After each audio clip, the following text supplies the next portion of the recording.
말씀들이 많이 나옵니다. 여러분들이 이렇게 접붙이는 것을 보지 못하시는 분들이 있을 수 있어요.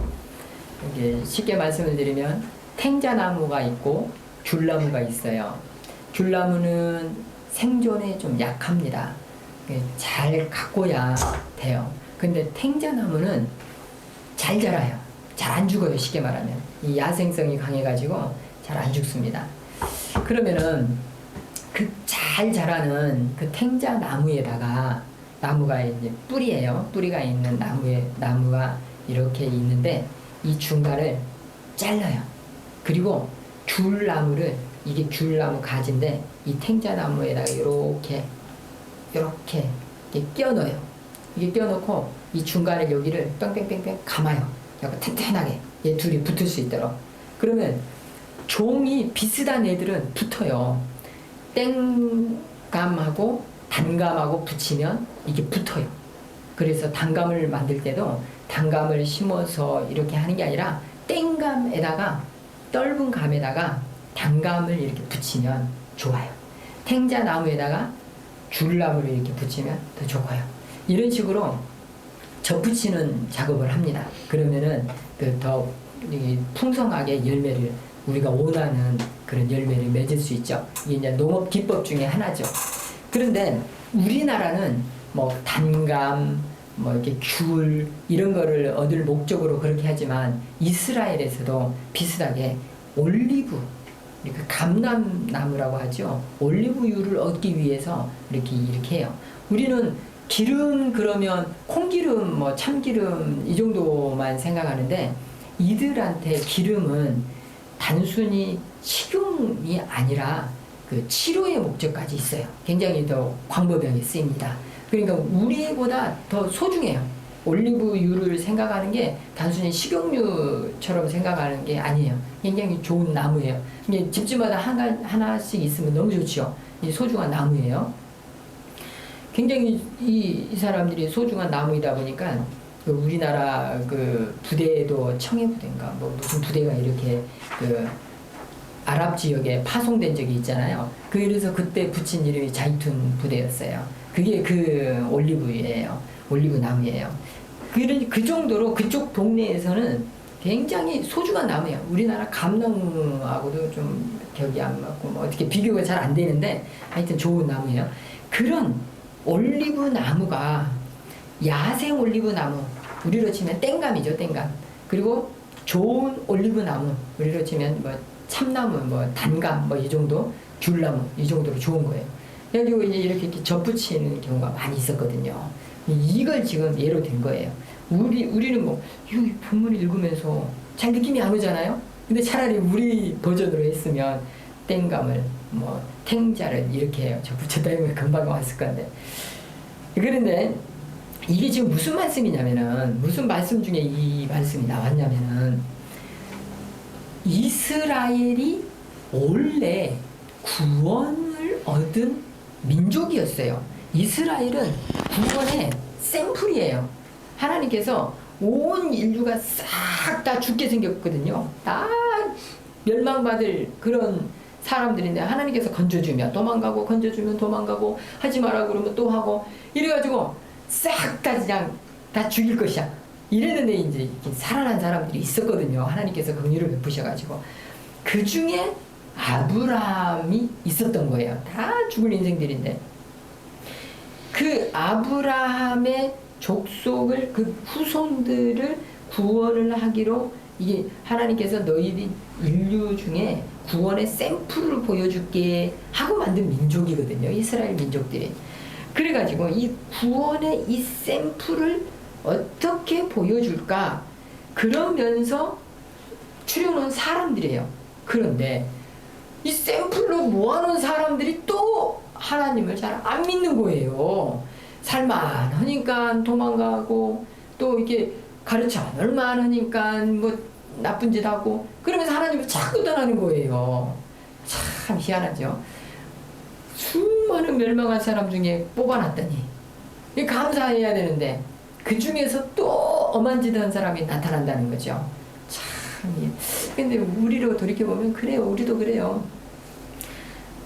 그 처음에는 하나님 구원해 주신 거 정말 감사합니다. 이렇게 감사하게 살아요.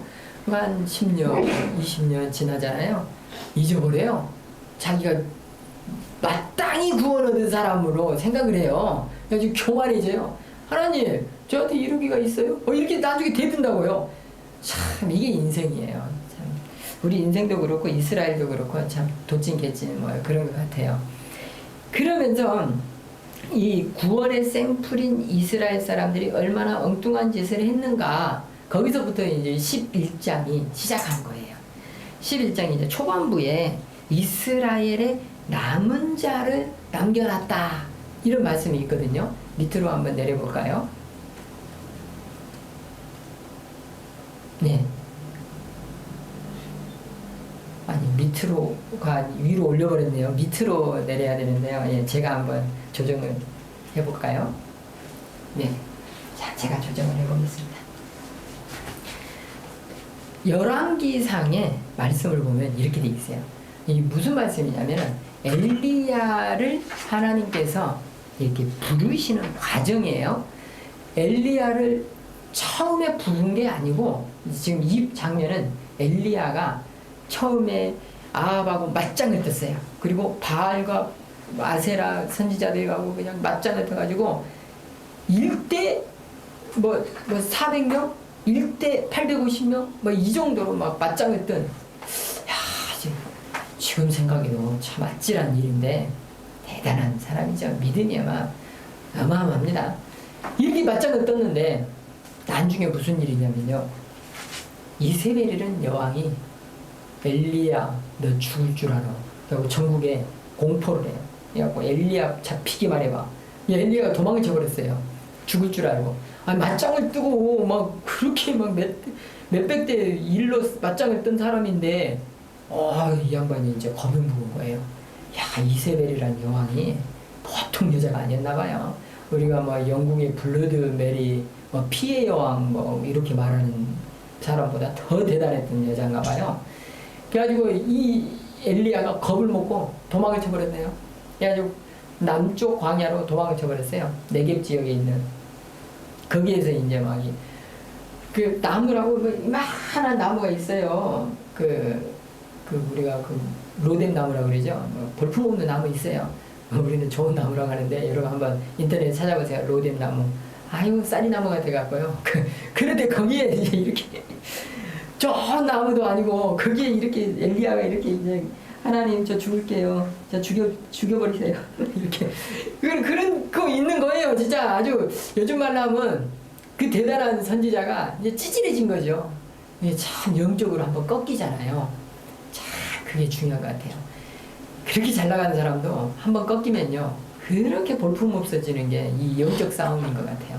우리가요 언제나 이 말씀으로 든든히 서야 되는 것 같아요.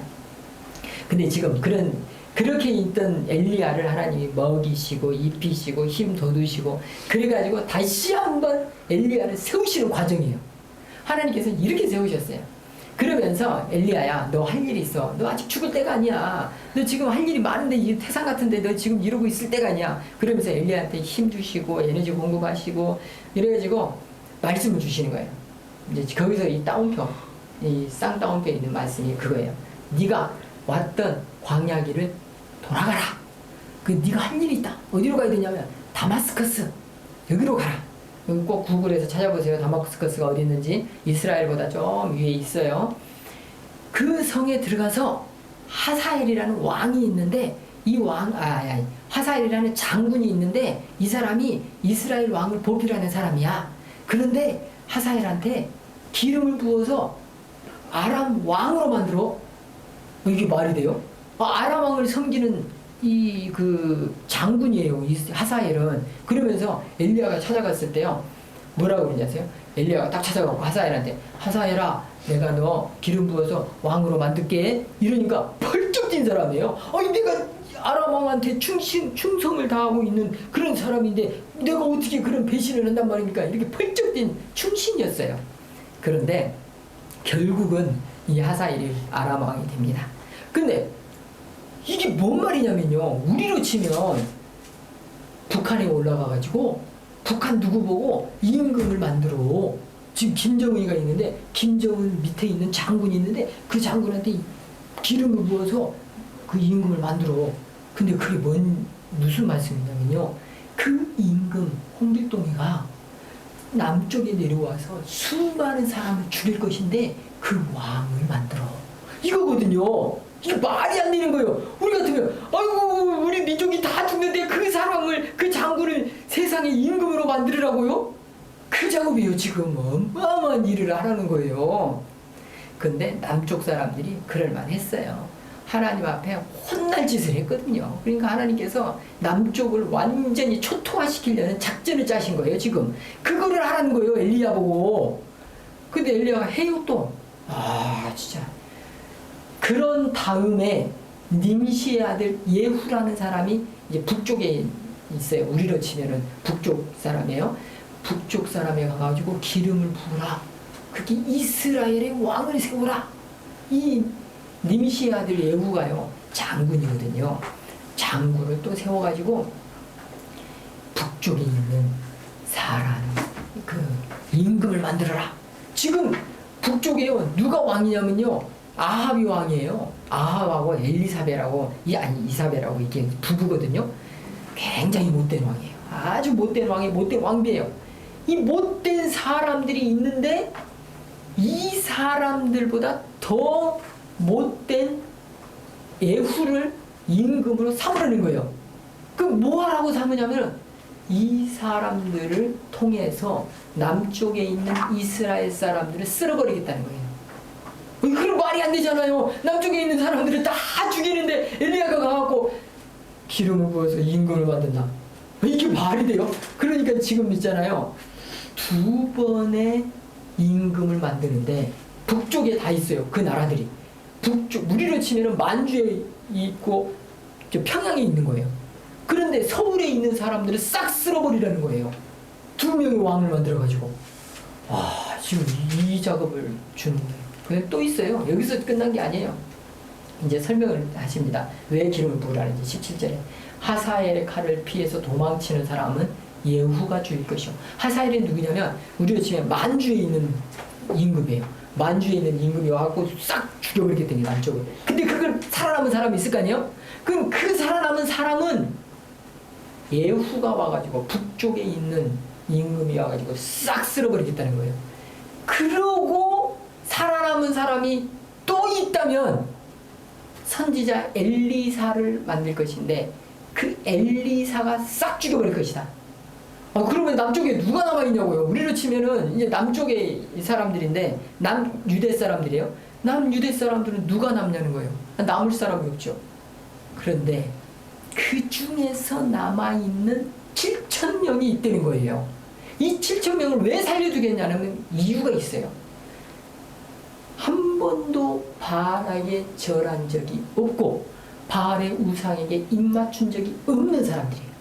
신앙의 정결을 지킨 사람들, 거룩을 지킨 사람들, 이런 사람들을요 찾기가 쉽지 않은 시절이에요. 하나님께서요 왜 이 사람들을 죽이겠다고 그랬어요? 그것도 3번에 걸쳐가지고 예후를 통해서 하사엘을 통해서 엘리사를 통해서 싹 죽여버리면 그렇게 죽이려고 했던 이유가 뭐냐면 너무나 그 시절이 악독했거든요. 그러니까 다 죽여버리겠다는 거거든요. 그런 세월 속에서 7,000명을 남겨놨대요. 이 남은 자가 어느 시대였든지 있었다는 거예요. 하나님의 말씀이 지금 이 바울을 통해서 하시고 싶은 말씀이 뭐였냐면 이 시절에도 믿음을 지킨 남은 자들이 있다는 거예요. 이 시절이 무슨 시절이냐면요. 핍박의 시절이에요. 그리고 로마가 그 권력을 쥐고 있던 시절이에요. 그러니까 누구한테 잘 보여야 되냐면 로마한테 잘 보여야 되는 시절이에요. 그런 시절에 하나님에게 믿음을 지킨 그런 사람이 남아있다는 거예요. 이스라엘이 왜 자꾸 멸망한지 아세요? 하나님을 제대로 안 믿기 때문이에요. 말씀을 제대로 안 들었기 때문이에요. 말씀을 먼저 줬거든요. 그들한테 말씀을 먼저 줬는데 이 사람들이 그 말씀을 안 들어요. 엘리야 시대처럼. 그러니까 사도 바울을 통해서 다시 한번 경고하는 거예요. 엘리야 시절에 이런 일이 있었는데 이 사람들아 똑바로 살아라. 그런데 결국은요, 이 시절에 예루살렘이 멸망을 또 합니다. 참 말을 정말로 안 들어요. 그리고 이 시절에 멸망을 한 뒤에 오랫도록 나라가 없이 떠돕니다. 이스라엘 사람들이. 안 깨달은 거죠. 얼마나 많은 그 경고를 줬고 실제로 멸망을 했음에도 불구하고 안 깨달은 거예요. 지금 우리 시절에 우리한테 주는 말씀이에요. 이 남은 자 사상은요, 우리 보고 오는 말씀이에요. 대한민국이 얼마나 살기 좋습니까? 정말 기가 막힌 세월을 살아요. 여러분들요, 자, 그거 하라는 게 아니에요. 하라는 거 지금 이 말씀을 드리는 게 아니고 경고의 말씀으로 지금 이 말씀을 하는 거예요. 코인판에 가면은요, 돈이 널려 있습니다. 널려 있어요. 가져가라고, 돈을 가져가라고 널려 있어요. 그러니까 사람들이요, 이 돈 가지려고 아주 그냥 응? 이렇게. 근데 여러분들이 왜 거기에 몰려들겠어요? 돈이 좋으니까 몰려들죠. 돈 싫은 사람이 있습니까? 돈이 싫은 게 아니죠. 그냥 없어서 문제지. 돈 좋아요. 아주 좋습니다. 다시 로마 시절 한번 돌아가보겠습니다. 누가 권력을 쥐고 있어요? 로마가 권력을 쥐고 있어요. 이스라엘의 사람들이, 성전에 있는 사람들조차도 로마에 빌붙어서 로마의 분위기 맞추려고 하는 사람들이에요. 그런 시절이었어요. 그러니까 이스라엘이 로마에 의해서 멸망을 합니다. 빌붙은 그곳에 다시 코인판으로 와옵니다. 돈을 멀리 하라는 게 아니에요. 돈을 필요 없는 것으로 여기라는 게 아니에요. 돈 좋아요. 돈 좋고 돈 관리 잘해야 돼요. 그래, 오죽했으면 청부라는 책을 김동호 목사님이 쓰셨겠습니까? 청부, 그 깨끗한 부자, 예, 그런 뜻이거든요. 그러니까 돈을 벌지 말라는 게 아니라 돈을 버는데 사람들이 몰리는 곳이 있어요. 로마가 좋아서 로마에 몰려간 시절이 있었습니다.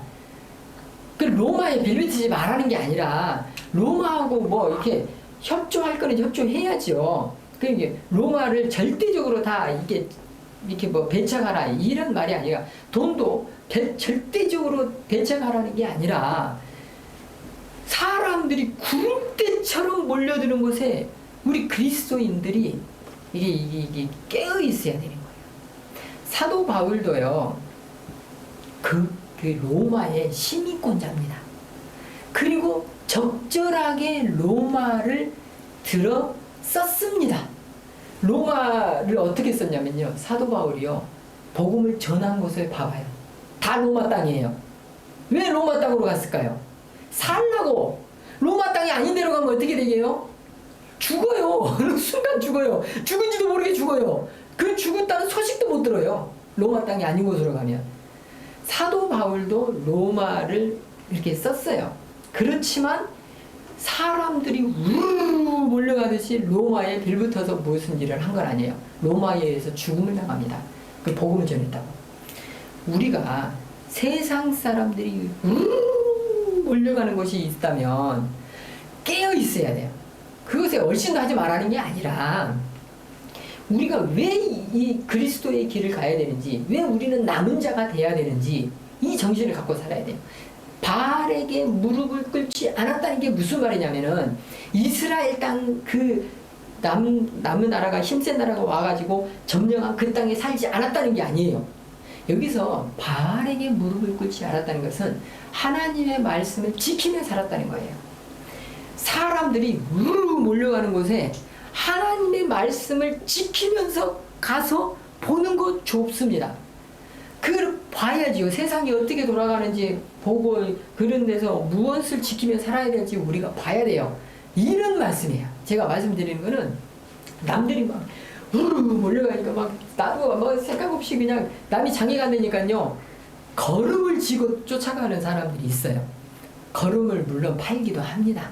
근데 누가 걸음을 또 장애까지 가서 사냐고요.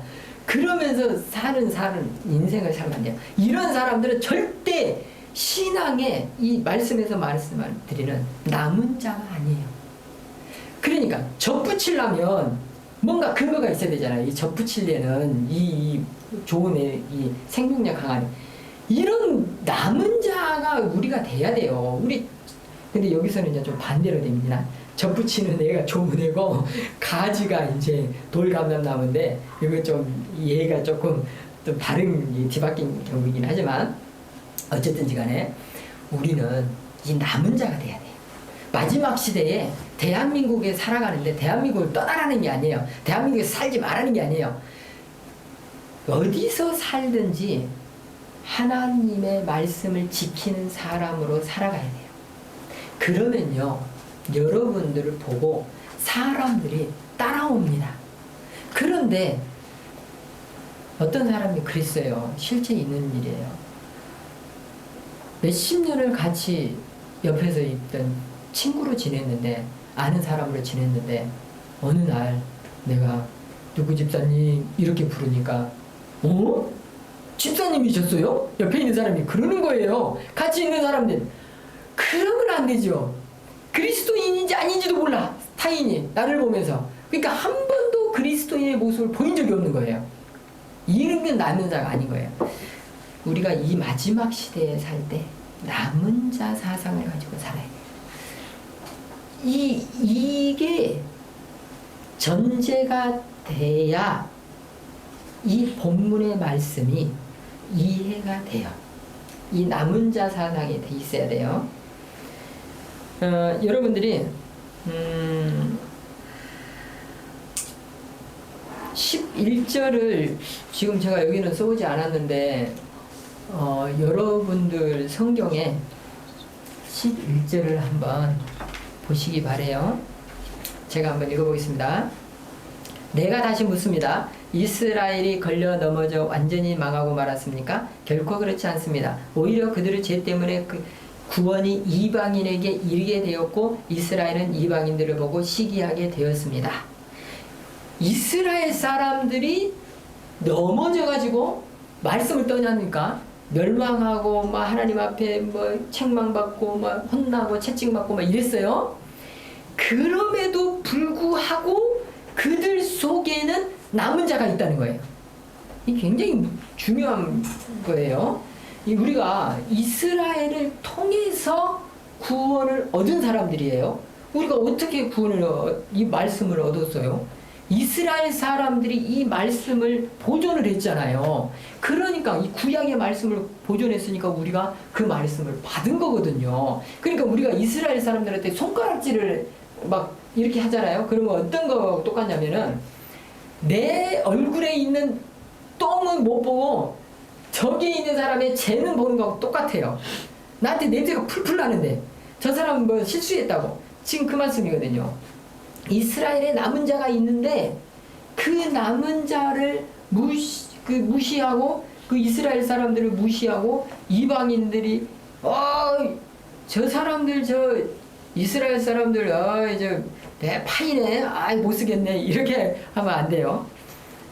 그리고 하나님께서 그 이방인들에게 구원을 주신 이유는 우리 이 초지교회 성도들한테 구원을 주신 이유는 이스라엘 사람들한테 깨달으라고요.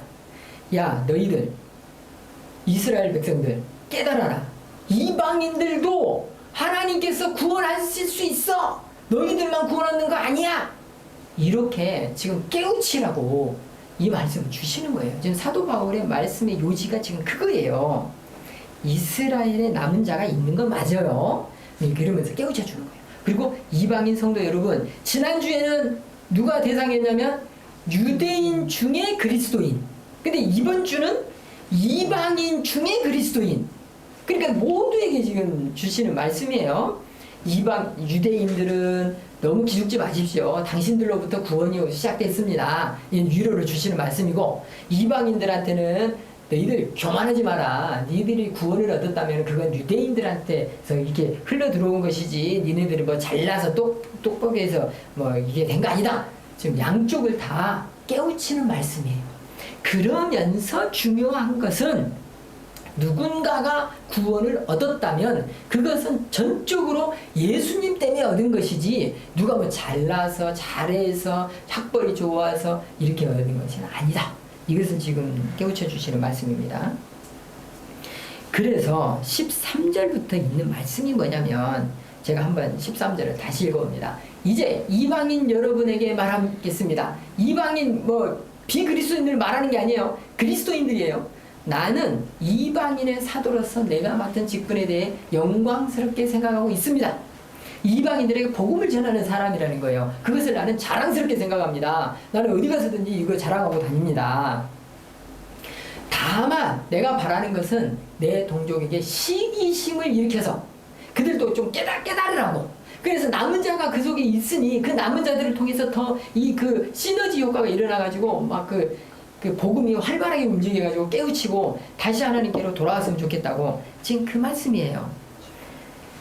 그래서 이제 15절 보면은 내가 동족 이스라엘이 하나님에게 버림을 받게 되어 세상에 하나님을 화목하게 되었다면 이스라엘이 하나님께 받아들여지는 것은 죽은 자들 가운데서 다시 살아나는 것이 아니면 무엇이겠습니까? 그러니까 언제든지 이 사도 바울은 이 이스라엘 사람들이 하나님 앞에 그렇게 구원받기를 바라고 그들이 이 세상에 쓰임받기를 바라는 거예요. 그리고 사도 바울이 실제로 그러잖아요. 베냐민 지파. 그런데 여러분들 여기서 이제 사도 바울이 베냐민 지파거든요. 근데 여기서 여러분들이 의문을 가져야 돼요. 유대인들은 무슨 지파죠? 딱 한 지파밖에 없잖아요. 유대인들은 유다 지파잖아요. 유다 지파이니까 유대인이 된 거잖아요. 근데 어떻게 이스라엘에 다른 지파가 있냐는 거예요. 여기서 의문이 들지 않으세요? 이거는 다음에 이제 뭐 본문하고 상관없는 거니까 궁금하신 분은 저한테 찾아오시기 바래요. 자, 그 다음에 이제 16절을 봅니다. 처음 떼내어드린 반죽의 일부분이 거룩하면 반죽 전체가 거룩한 거 아니에요? 17절. 참 올리브나무, 그 감람나무 있잖아요. 좋은 감람나무, 기름도 잘 짜고 먹을만도 한 그 감람나무. 이게 가지 중에서 얼마를 잘라낸 뒤에 야생 감람나무를 여러분에게 원가지에서 딱 접붙이면 그 접붙인 영양분은 누구한테 오냐는 거예요. 원래 그 나무 뿌리에서 온 좋은 올리브 나무 거기에서 영양분을 받겠죠. 근데 여러분들은 그렇게 접붙이진 않아요. 참 올리브 나무에다가 돌 감람나무를 이렇게 접붙이는 게 아니고 돌 감람나무 뿌리에다가 참 올리브 가지를 이렇게 접붙여야 되겠죠. 원래라고 한다면 농업 기법으로 치면.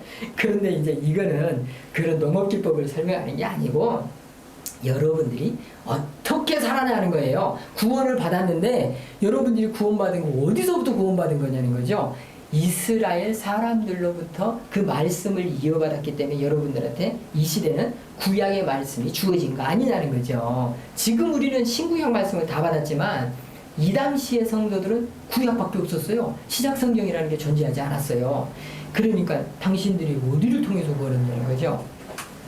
그러면서 깨우쳐 주는 말씀이에요. 그러니 여러분은 잘려나간 가지를 향해 자랑하지 마십시오. 이스라엘 사람들 중에 뭐 이렇게 좀 책망받은 사람들이 있다면 여러분들이 손가락질하면서 에이구 니네들 그랬지. 우리가 그랬어요. 실은 저도 그랬어요. 성경 말씀 읽으면서 뭐 출애굽기 뭐 이런 데 읽으면서 뭐 이런 줄 아세요. 제가 스스로 아이고 참 짜잘한 인생들 니네 왜 그러니 이랬었어요. 근데 나중에 깨우쳐 보니까요. 제가 그래요. 제가 성도로 부름을 받았는데 여전히 더럽고 추악하고 얼굴에 똥 바르고 사는 그런 게 우리 인생인데 우리가 누구를 욕할 수 있다는 거예요. 18절 말씀이 그런 말씀이에요. 어디 가서 자만해서 뭐 그런 거 하지 마라. 그런 말씀이세요.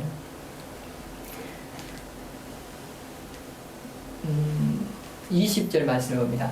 이것은 100번 지당한 말씀입니다. 그 가지들을 믿지 않았기 때문에 잘려나갔고 반대로 여러분은 믿었기 때문에 나무에 붙어 있습니다. 그러니 자만하지 말고 오히려 두려워하십시오.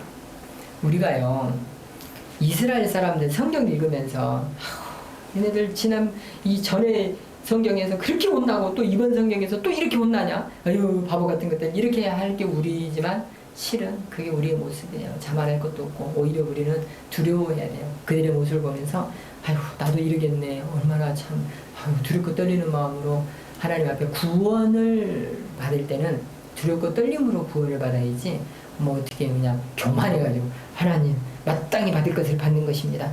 이러면 안 됩니다. 그러면 이제 이 오늘 읽은 본문의 말씀은 그런 말씀이고 그 뒤에 읽지 않은 그 뒤쪽의 말씀은 무엇일까요? 이스라엘의 회복이에요. 우리가 읽지 않는 부분 뒤쪽에. 그러니까 하나님 말씀은 무슨 말씀이냐면요. 29절을 제가 한번 읽어보면은 이제 여기 안 써왔어요. 제가 그냥 읽어드릴게요. 하나님께서는 선물을 주시고 부르신 후에 모르는 법이 없습니다. 이게 무슨 말씀이냐면요. 이스라엘 사람들이 구원이라는 선물을 받았어요. 그리고 나라가 망해버렸잖아요. 그런데 나라가 망했다고 그들의 구원이 없어진 거냐? 안 그렇다는 거예요. 이스라엘의 남은 자들은 구원을 얻은 거예요. 나라는 멸망했지만. 그러니까 우리가 여기서 중요한 게 뭐냐면요. 우리가 구원 얻은 성도가 혼나고 괴롭은 일을 당해요. 그 말 안 들으면 혼나잖아요. 우리도. 이게 그 혼나는 방편이 여러 가지가 있어요. 예를 들어서 제가 이제 성도로서 살아야 되는데 성도로 안 살고 막 나이트클럽 돌아다니고 도박장 돌아다니고 막 그러고 이제 인생을 즐기고 살아요. 그럼 어떻게 되겠어요? 몸이 망가져요. 몸이 망가지면은 이제 병이 들죠. 병이 들면은 하나님 앞에 그때서 이제 깨닫는 거죠. 아이고 하나님 죄송합니다. 제가 똑바로 살아야 되는데 이렇게 살았네요. 이런 깨우침을 주시는 거예요. 그 몸이 망가졌지만 하나님께서 성도로 부름을 받은 그 사람을 깨우치기 위해서 그 병을 준 거거든요. 또 하나님께서 그 가정을 돌보라고 했는데 가정을 안 돌보고 엉뚱하게 막 그 일중독이라고 쳐봐요. 막 가정을 안 돌보고 나중에 돌아와 보니까 가정이 엉망이 돼 있어. 그러면 이제 괴롭죠. 아우 이거 우리 가정이 왜 이렇게 엉망이 돼 있나. 내가 가정을 안 돌봤구나. 그렇다고 해서 그 사람의 구원이 취소되느냐? 그건 아니죠. 그 사람을 깨우치기 위해서 하나님께서 그런 아픔을 주시는 거죠. 그래서 성도들은 반드시 이런 그 깨우침을 주시는 과정 속에서 깨달아야 돼요. 근데 이렇게 깨우침을 주시는데 안 깨달은 사람은 이제 배려버리는 거죠. 그런데 이 29절에 있는 말씀이 무슨 말씀이냐면은 그 옛날 개정판으로 제가 읽어드릴게요. 하나님의 은사와 부르시면 후회하심이 없느니라. 물으심이 없어요. 하나님이 구원을 주시기로 했는데 아우 나 저 인간 괜히 구원 줬네. 아우 나 이제 안 줄걸. 이러신 게 아니에요. 하나님께서 즉흥적으로 주신 구원이 아니라 이 태초에 세상이 생기기 이전에 구원이 계획돼 있었던 거예요. 그래서 김민범 님도 구원을 받고 박순희 집사님도 구원을 받고 지금 박순희 집사님 지금 잘 드리고 있어요? 또 그다음에 이정호 씨 손 한번 들어보세요.